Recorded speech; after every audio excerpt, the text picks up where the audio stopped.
philosophy, and we're so proud to be helping you with HubSpot. Orange, you so glad that it's time for the HubSpot helpline. Kind of wish that song didn't end. I am not Dharmesh, although I am in founder mode. He's well. This is just a background, so let that be an Easter egg to the people that joined later and weren't here as soon as the show started.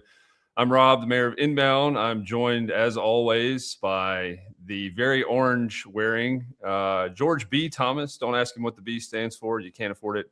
Casey Hawkins. I'm not going to mention Greyhound of the Helpline today because she is so much more than that. By the way, my wife said that you were her favorite cast member of the show and that she didn't understand HubSpot as well as she probably should just by osmosis, but she thoroughly enjoyed listening to you cover your segments. So I get that a lot, actually. That's most of the feedback that I get.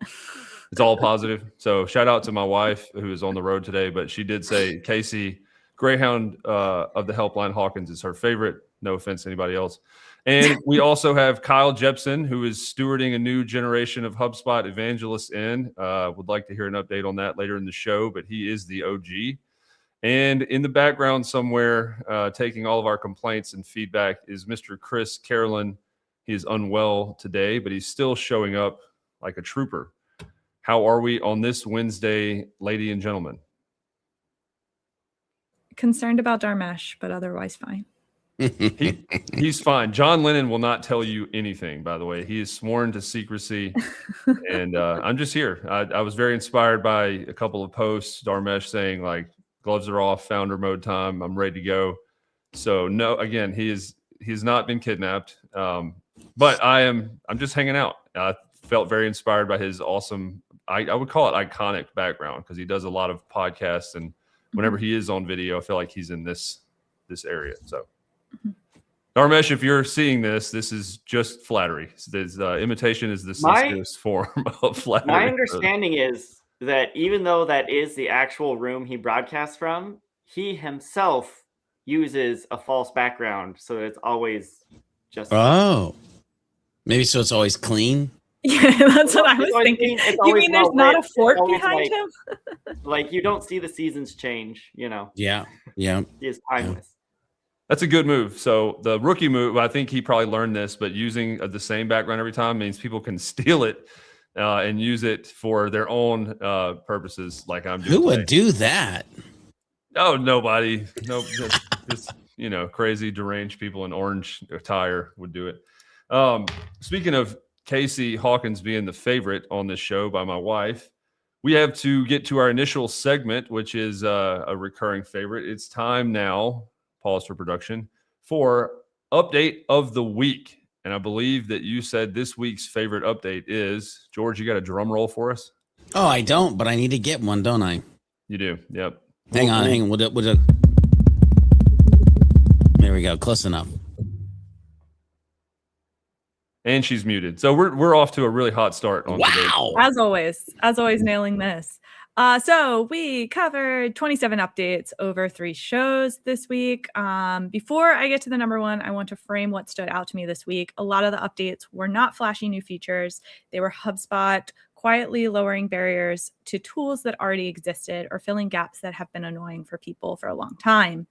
My top 5, email workflow is now in public beta. Previously, this was only available in limited private beta. Now anyone can request access. Automated emails triggered directly can trigger workflow logic now. Custom events is now available to pro subscriptions. This was an enterprise-only feature until now. Custom events let you track specific actions. Adding line items through to deals through workflow actions. If you've been using custom code to do this, you can now do it natively. And contact email logging to create new contacts from logging emails. Previously, when reps logged an email that included someone not in your CRM, HubSpot now can actually create that contact automatically. It has been a gap for years, and Chris mentioned on one of the shows where we were covering this that it was always like an awkward conversation with clients when you were like, they were like, why isn't this person in the CRM? Why isn't this email logged? And you had to be like, well, they have to be added first. So happy to see that. But the number one update of the week,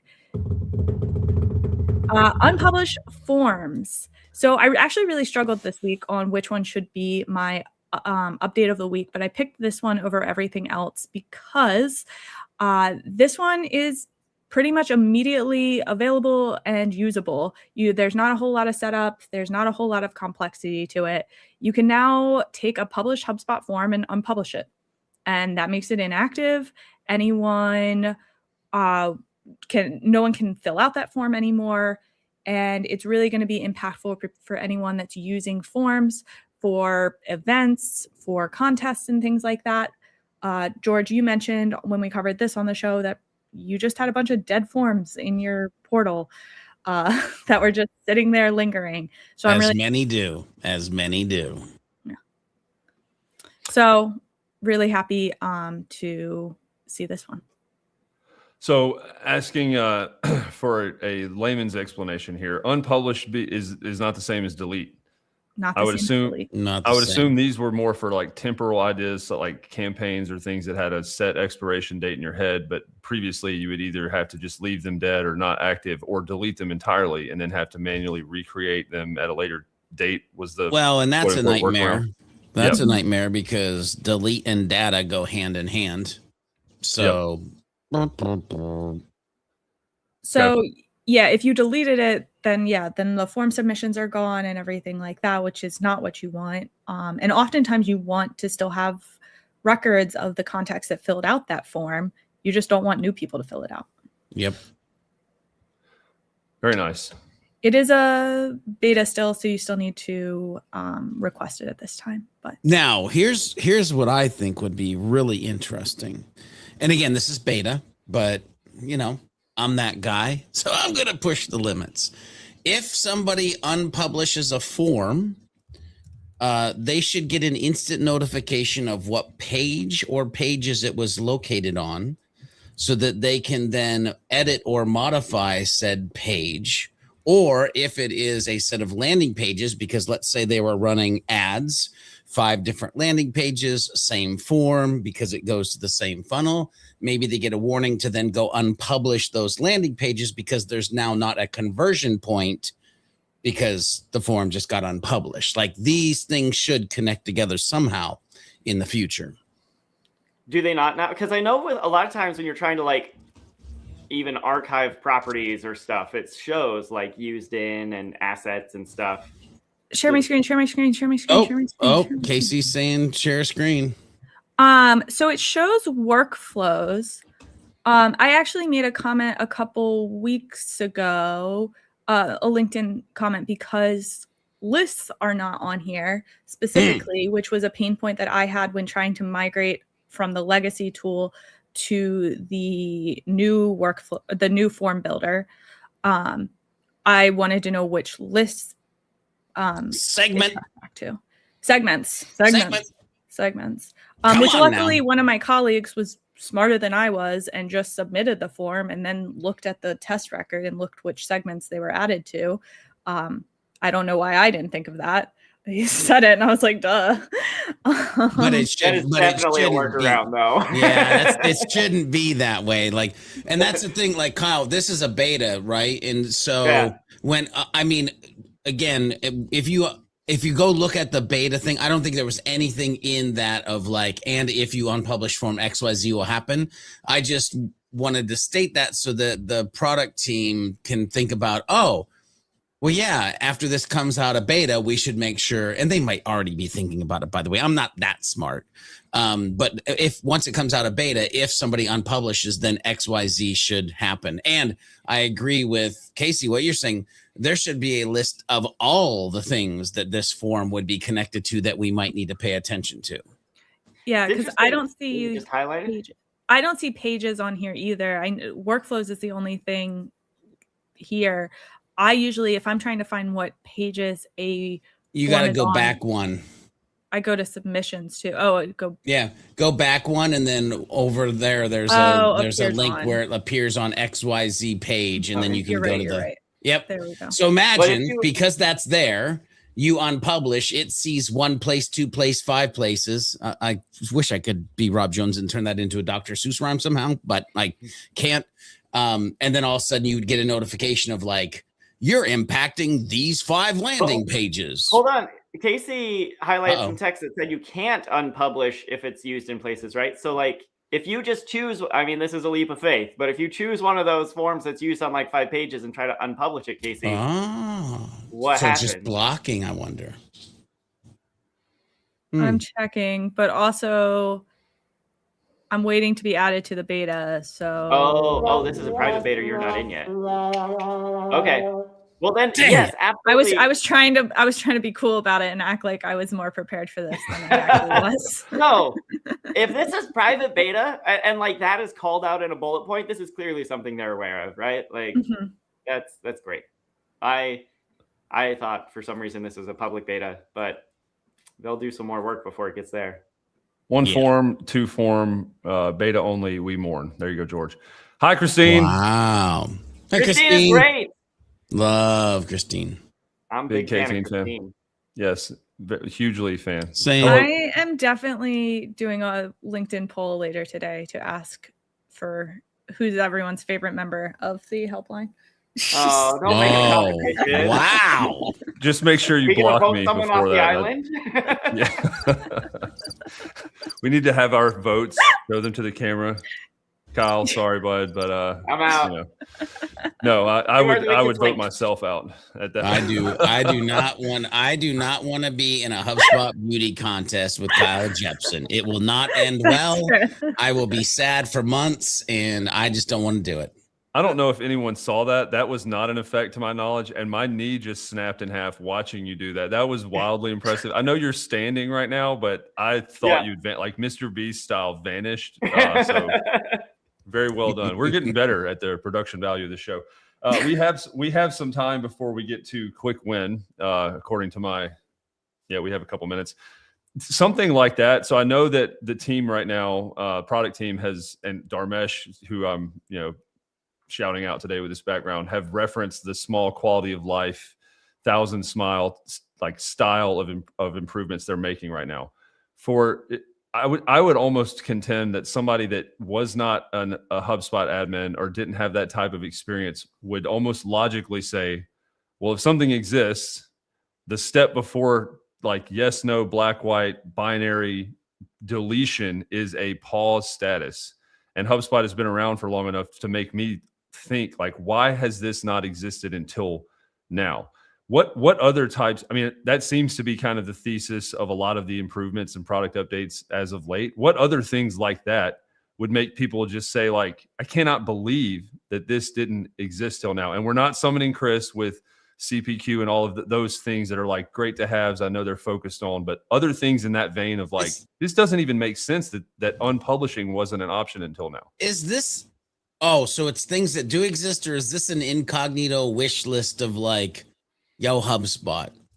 Well, we have the pipeline gripe line as a new segment later, so not there yet. Feedback frenzy. Just more of a thought with this being the example of it. It was Casey's like top 5 number 1 update of the week, and it doesn't seem to be something brand new. It seems like something that's, for lack of a better term, overdue. I feel like people might say like, this is way overdue that this exists.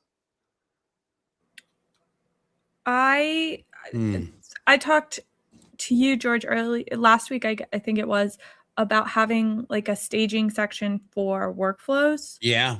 So just recently you can revert changes on workflows. And that for me, immediately I was like, that's great. But like, I often have to edit a live workflow. Yeah.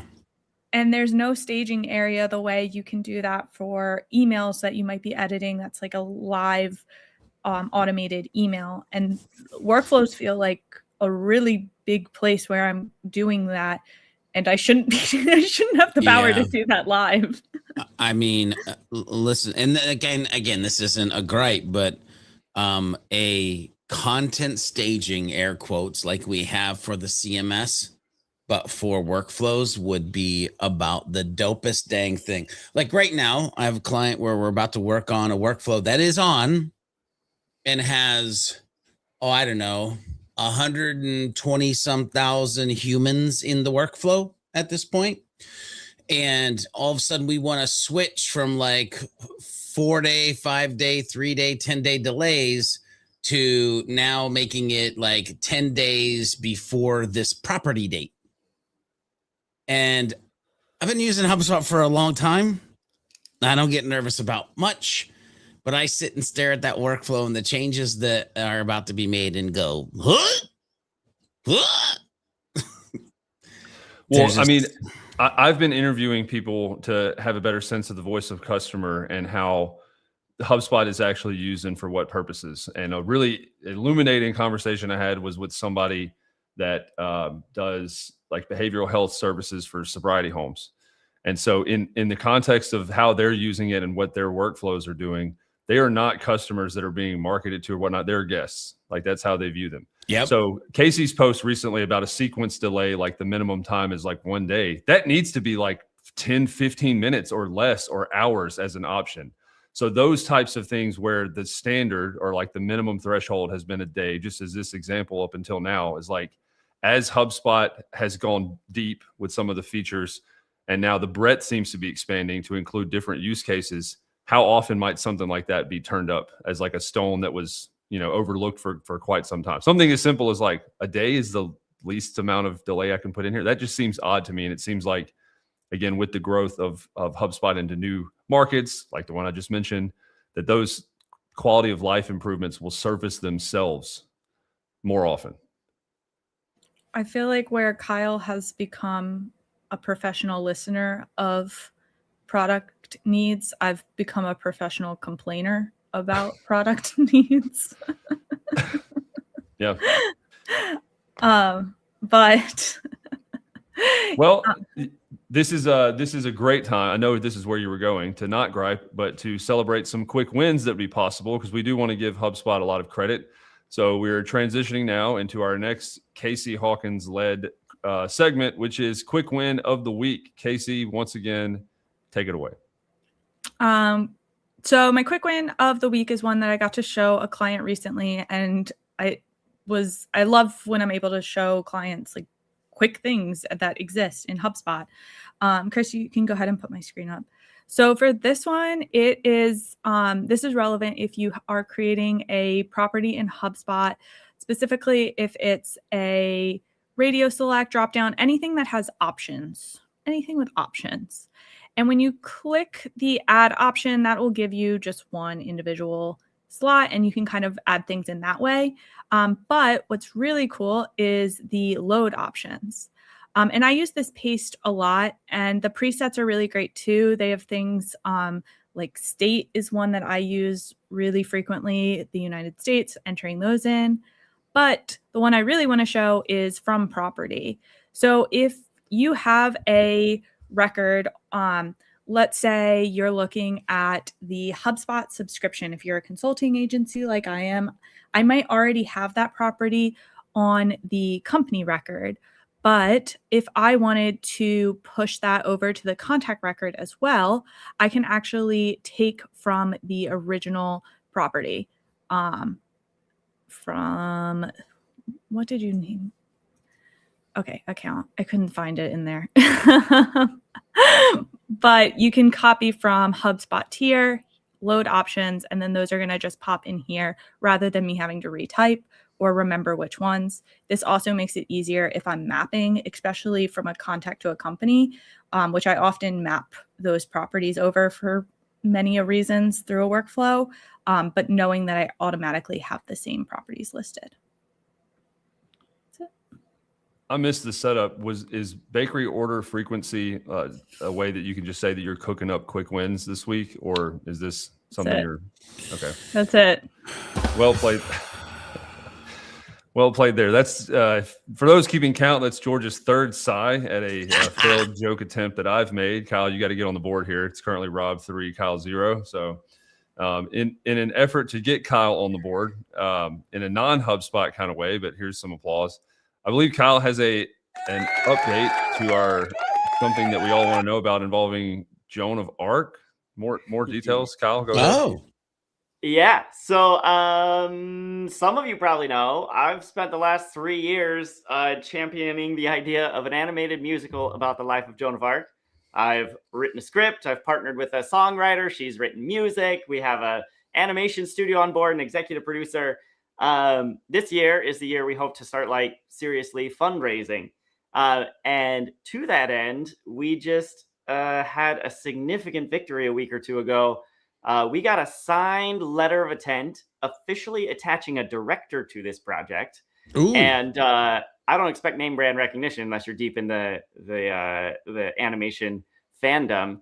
But my movie is going to be directed by Tony Bancroft, who directed the 1998 classic Mulan and animated Pumbaa and the Lion King and Iago and Aladdin and Kronk and the Emperor's New Groove. Wow. He's officially committed for 3 years. And if we can raise the funding in that time, he is our director. So the guy who directed Mulan is going to direct my Joan of Arc movie. Dude, that's dope. Wow, Kyle, just want to say Great that's nut. huge news. Thank you, Kronk. It's getting directed by the guy that made the poison for Cusco. Yeah. Oh, now see, that was good, Rob. That was very good. No right side there. here, just respect. I'm a man of few talents, and doing a Kronk impression seems to be one of them. Yeah, that is Rob's auditioning. unbelievable. I thought you were going to announce that I was set to come on board as a consultant for Suno AI-generated musical components to add, but no. we're not announcing that yet. Got it. Okay, that's fair. Well, congratulations. I know that at least half of our audience, who are numerous today, by the way, wanted to hear any updates pertaining to Joan of Arc, and having Tony Bancroft on board is massive. So you have to raise the money within the next 3 years for him to that to not expire or like fall off the. Yeah. But like in the meantime, he's like, just to make sure this is valuable for you, send me your script, and I'll do one round of comprehensive feedback on story development, character growth, all that stuff. So he has my script and is reading it right now. He's going to review it in the next month. And yeah, our hope is that this year we can organize, with Tony consulting with us, a short proof of concept, right? Instead of raising the millions and millions of dollars for the full length thing, raise a few $100,000 to make like a 5-minute, one song, one scene sort of proof of concept, and then shop that around at industry events and stuff. And that he would direct that too. So that's pretty so cool. So cool. A lot of congrats Thanks, coming in the chat. Not as cool, but my 7-year-old, about to be 8, is officially learning to tie his shoes. So There that's you the go. update from All right. Hashtag winning. hashtag winning. When it comes to like things that were skipped and quality of life improvements, that's the metaphor I have. Is like he can do adjectives and like some long form addition and subtraction, but shoes just seem to never get included in the beta list of updates. Not easy to transition from that, but we wanted to say that I think George had this update, Hug Leader applications, Hug Leader. That is, I've seen that coming around. Kyle, maybe you can speak more to this, but if you want to be a Hug Leader, you can now. There you go. Yeah, applications are open. I haven't looked at the application this time around. I know sometimes they really emphasize we're looking for location-based hugs or we're looking for topic-based hugs. I don't know if there's a particular emphasis this time around, but hugs are great. And I think especially if you are in a location that doesn't have a hug, in-person meetups are invaluable. If you have any sense that there are at least like 5 people in your town that use HubSpot, you should do that. So this might accidentally summon Chris. It may not. Kyle, I think he's got to go sign autographs from people after the news. So he might be at just a moment. But Chris, if you want to come in, I thought that in-person hugs, I know they were removed for a while. I know that they came back. Are they returning? Do they exist now? Is that a thing that exists in certain locations, or is that part of what the Hug Leader application is suggesting, is that if you want to become a in-person Hug Leader in an area, that you can do that as well? They exist now in certain areas. There is they exist in certain areas. So I'll just say I applied just this morning because there is not a local hug in my area. So I just threw in an application this morning specifically for mine. Sorry, I'm just trying to get this up. All right. Yeah, I know that Austin or that area had one. I know that those typically larger areas have one, but to your point, some of the smaller, like I know Jackson doesn't even know really what HubSpot is, so we would not have one down here in the South. Yeah, so there's one in Boston, like Buffalo. There are some like smaller, some places not saying I know everywhere, but some places that I was surprised to see on the list, some smaller areas. Huntsville, great. Lansing, big HubSpot community there, I guess. Big HubSpot outcropping in Lansing, Michigan. Yeah. But yeah, so all of that to say, like, just because you might have a smaller area, but there's some, not all of these are the Bostons, not all of these are the New Yorks. Definitely a time and a place. I haven't heard George's amazing XM radio voice in quite some time, so I'll let him speak to this. Wow. But for you could do radio 100%, George. We've talked about this. Maybe that's that'll be my retirement plan. Maybe I'll find a local station and lay you're down listening some to tracks. the smooth, sultry sound. Look, the question I had to let you talk about this was, for anybody considering applying to be a Hug leader or even going in person, I guess virtually is kind of an afterthought here just for the question I'm going to ask. But what are the benefits to HubSpot networking and HubSpot connections in person as somebody that's been in the ecosystem for as long as you have? I feel like you could speak to the types of relationships, the things that you could learn, and possibly the benefits of maybe putting yourself out there for a lot of people that are, I think Casey's spoken about this, more comfortable, like not on camera or behind a screen or doing that. What are the benefits to like attending one of these Hug events? Yeah, I mean, listen, I've attended them in two different ways, as an attendee, but also as a speaker. And so if you want, usually dependent upon the Hug, especially if it's not virtual, but in person, usually it's at a cool location. Usually there's some fun things to do besides what you're going to do during the meeting. There's usually some beverages. There's usually some food. So it is a really easy way. I'm going to use the word network, but I don't mean network. It's just this easy way to be human, to talk to people, to learn things, to ask questions. And you can't get much more of a like-minded group of humans. Like, you're centered around HubSpot, right? It's not like you're going into like some massive conference center of like sales, marketing, and everything. It's like, they may do different things, but it's all about HubSpot. And so from an attendee standpoint, some of the funnest times I've had and some of the personal relationships that I've had, like, listen, I'll give you an example. I met Rachel Cougar at a Charlotte HubSpot user group. And then years later, sat beside her on a plane coming back from inbound with my wife, me and her, and was able to have conversations. But it's because we met at a HubSpot user group and then just kind of became friends and contacts, throughout the years. And so, like, it can be long lasting depending on what you put in it. But then on the other side, Rob, and then I'll shut up, is like, you can learn a lot. Like, and so taking those intentional times to learn from other humans and just generate ideas of things that you maybe didn't ever think about. And again, virtually or in person, I just think is a smart move. Yeah, the context, the in-person stuff is good. I would argue that you can even, if digital is the only way or there's not one in your area attending those, this has happened maybe not this week, but I feel like 2 out of the last 3 weeks, I brought something. I think the acquisition of, I've forgotten it now, HubSpot moves so fast, but I've brought stuff to this group who is like some of the most well-informed, up-to-date, aware HubSpot people on the planet that you weren't aware of. So even if it is something that is networking, yes, learning new skills and learning stuff, but awareness of like, I didn't even know that I should be concerned or caring or be, apprised of this specific HubSpot thing. That's another way that you can just kind of broaden your awareness with the Hug. Well, and I don't know how I want to say this without sounding like a douchebag, but like, if you don't have an open mind and you ain't learning something new every day, you stupid. Like, point blank. Like, and so whether it be virtual, whether it be this show, like, I wake up every morning and I think most humans do, or I pray that most humans do. I wake up every morning wondering, what am I going to learn today? Right. Yeah. And again, this philosophy, whether it's with your HubSpot portal, it's yourself as a human, whatever, like 1% better each and every day. And what can you learn and what can you activate and what can you implement to actually make that happen? Okay. That's a different podcast. I feel like maybe.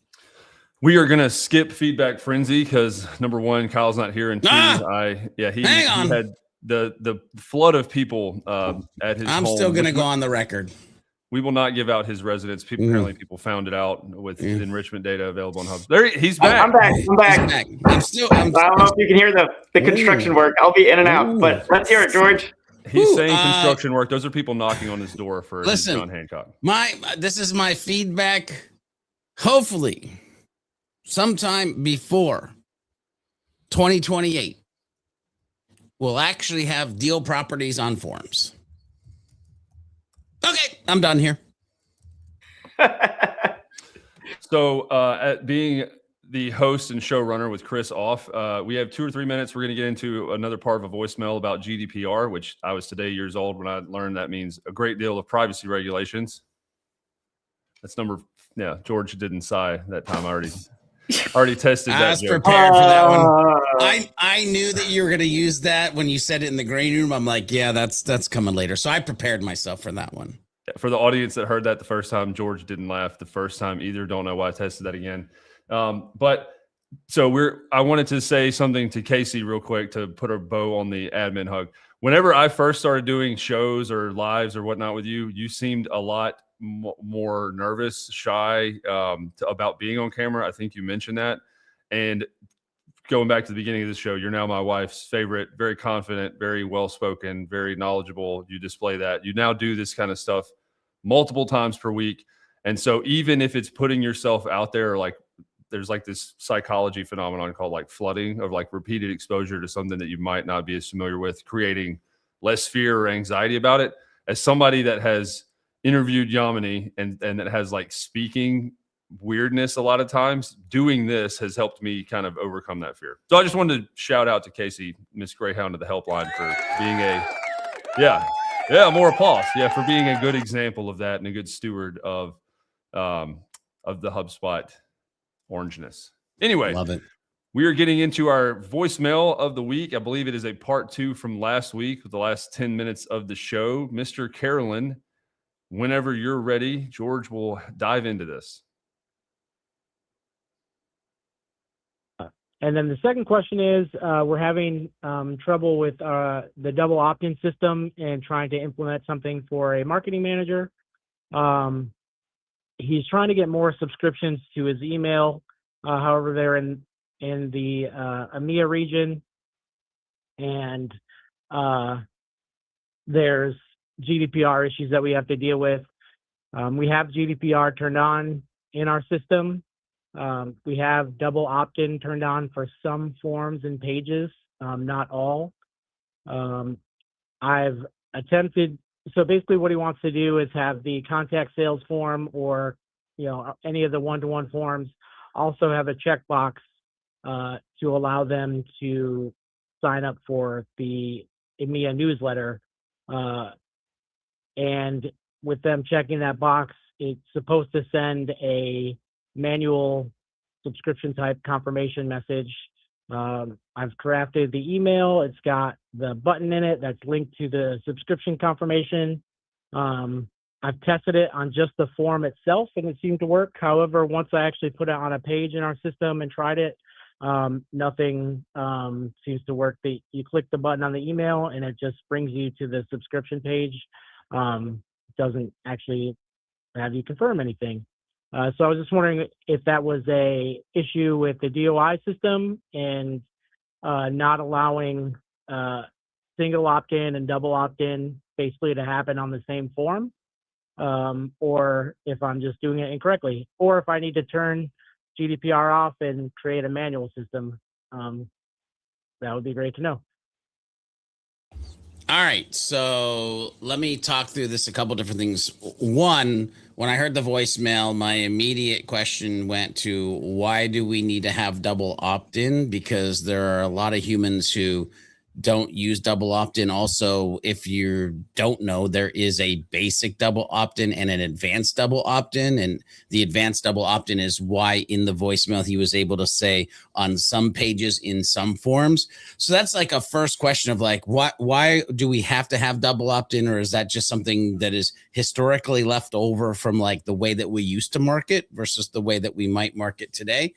The second piece of this is it's not necessarily the system that they're trying to build has anything to do with GDPR. GDPR and the thing that you check with the checkbox is just basically saying they have the consent and understanding of their information and the ability to delete, remove, all that kind of stuff. Really where my brain goes is whenever we do this for other clients, let's say they want to subscribe to a newsletter when you're also filling out this form for this ebook, this guide, this checklist. Usually what happens is we create an individual checkbox property, and it's like subscribe to XYZ newsletter as well, which by the way, we don't automatically check that box because that's just not the human thing to do, but we have the box there that people can check. What happens after they check that, we handle the subscription side of this behind the scenes, because the only place that the user can really go is to the email preference area to be able to understand this idea of they are subscribed or unsubscribed to it. So what we do is when they hit that checkbox in the form, it will be the trigger to a workflow. And that workflow will make sure that one, the human who has filled out that form and checked that box to get the newsletter, one, we make sure that their marketing contact status is marketing contact. And then two, we grab the communication subscription preferences action out of workflows, and we subscribe them to said EU newsletter or whatever the newsletter they're trying to do. And we give it like the legal basis and why they're actually being added because they filled out a form and submitted this thing.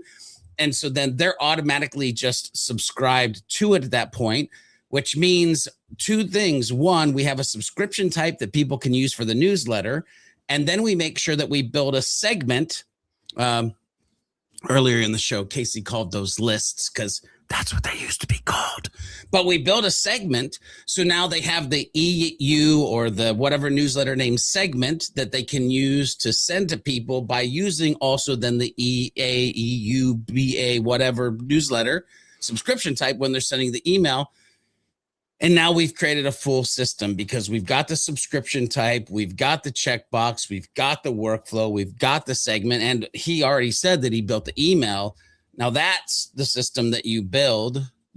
Meanwhile, they did check the GDPR compliance box and your butt's covered from a government standpoint, which by the way, you can do a quick HubSpot GDPR search if you're just curious about like what all of this stuff means other than the name that Rob used as a joke. Good deal of privacy regulations. Yeah, you can go to HubSpot.com/data-privacy GDPR. You can even go to a knowledge article that is just manage data privacy settings in your HubSpot account. You can even go to HubSpot.com/integration/GDPR-resources.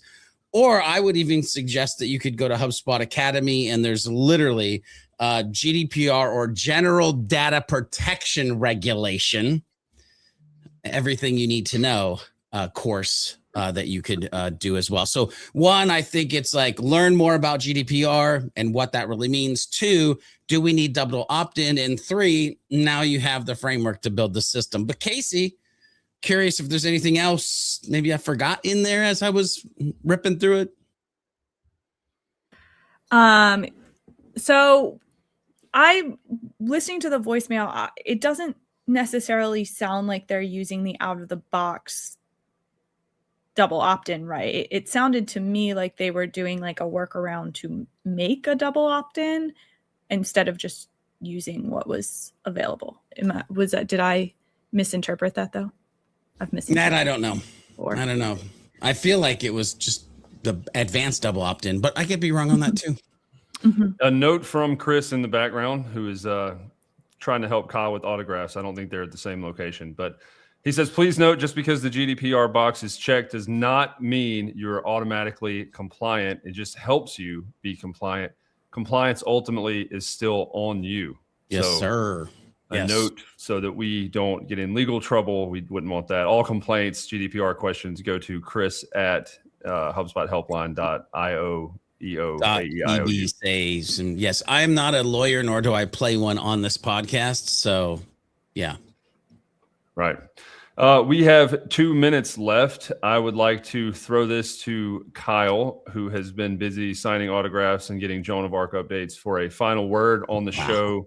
And really, I would like, I mean, I'm sure people would like kind of an update after, I think it's been a month now since the first, maybe more than that, round of like, I am seeking product feedback, and people giving it to you. What's been kind of the response and some things that have shipped or that have happened from that? We would like to know how that endeavor is going on your end. Yeah, so it's really interesting. Just because I have for the last several years been the guy who hops on LinkedIn on a daily basis and says, here's a new HubSpot feature. People have always been very willing to send feedback to me. And I've always been very willing to try to do something with it. But the HubSpot has 9,000 employees and at least that many different Slack channels. And it was very hard for me to find the right place to put that feedback historically. And it was hard for teams, like product teams, to know how to prioritize it, what to do with it. HubSpot has had a complete reimagining in product priorities and how they think about feedback. And that is now like top priority for everyone. So there are just like now 1 or 2 key Slack channels that anytime I get anything on LinkedIn, anytime I get a message from someone, anytime something comes up here, I screenshot it, I copy paste it. Sometimes I'll do like a screen recording to pull out a video clip and I just drop it in that channel and they triage it and get it to the right team like same day. It's incredible. And a lot of it is in like, I would say historically HubSpot has been all in on R&D and what big new flashy things and new products can we launch. And if we get some quality of life updates out also this quarter, that's great. Now that is totally flipped. As you've called out with Dharmesh and other places, we are all in on those quality of life updates. And when you say things like form unpublished feels overdue, those are the things we hope to close and fix in 2026, right? And so I'm really optimistic that you're going to feel like when you put stuff on the ideas forum, people are actually responding and people are actually shipping some of those things and you're getting clear communication and regular updates. If you share something with me, I'll be able to come back within like 24 or 48 hours and say, hey, got it to the team. Here's what they said, right? And I think that's really great. One funny aside, a couple of years ago, I don't know if anyone remembers this. I was all in on the idea of cheat sheets. I made these little like PDFs and like, here's a guide to setting up properties. And I made one for objects. And like the whole thing is just like, it's really hard to define what an object is in HubSpot. If you define it this way, here's your list of objects. If you define it that way, here's your list of objects. But these ones over here don't do the same thing. And the last page of it was just like this grid I built with a list of objects and like features across the top, like custom properties, index page, workflow support, form support, all the things. And then like checkboxes and X's to help you visually see it. And I just built that to help people navigate the confusing landscape of HubSpot architecture. The product team found that, and that is like their roadmap, right? And they're talking about like, when you're on stage at Inbound, we want you to have a big printed version of this that you're going to tear in half and say everything works everywhere now, right? Like whether or not we actually get there by Inbound remains to be seen. I don't mean this to be a promise, but that is the attitude and the sentiment on the HubSpot product team right now. Like we want everything to be as consistent as it ought to be, right? We talk about unified customer platform and stuff. We want to deliver on that at even down to the most minute details. So I'm really excited about it. And yes, please send me your feedback because they want to know where the pain points are. They want to know where the inconsistencies are. So exciting. I love that. I have one hopefully short question. It's kind of like a Paul Harvey to end this. So we'll try. We're 2 minutes over. The rest of the story here. Yeah, the rest of the story here. So doing all this and getting feedback, I'm interested if there has been a time thus far in the last month and a half, 2 months, whatever it might be, that you ask for feedback, someone gives you something that stands out to you, you submit it, and then you're able to create a video with that thing being delivered from the product team. If that's happened, like how rewarding is it and how easy does it make your job as like evangelist to say, not only do we hear your feedback and are acting on it, but I can then turn around and give it to the rest of the community. Has that happened yet? That has happened a little bit, and I expect it to happen increasingly because very often what happens when I take this feedback to these couple of key Slack channels now, they tag in the right product manager, and that person comes and says, yes, this validates what we already thought. We're going to have that out in, next month or Q2 or something. Like, all of these things are in flight. It's not very often that one of these little things is actually such an easy fix that an engineer can just turn it around today or this week, But like, I really expect that a lot of the content I make, April, May, June, and especially the second half of the year is like, hey, this person reached out to me January 18th, and look, now here it is. So now, whatever it is. So I'm excited to see exactly how that develops. I love that. I think it's a great place to end the episode. Thank you for joining the HubSpot helpline. On behalf of Chris, who's not pictured today, Casey, George, and Kyle, we'll see you next week, same time. You reached the HubSpot helpline. It's Rob, it's George, it's Casey, Kyle, and Chris.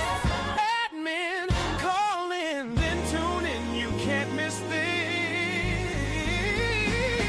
Every Wednesday at 10. Streaming straight from LinkedIn. Helping with HubSpot. Building community is our philosophy, and we're so proud to be. Helping you with HubSpot. Orange, you so glad that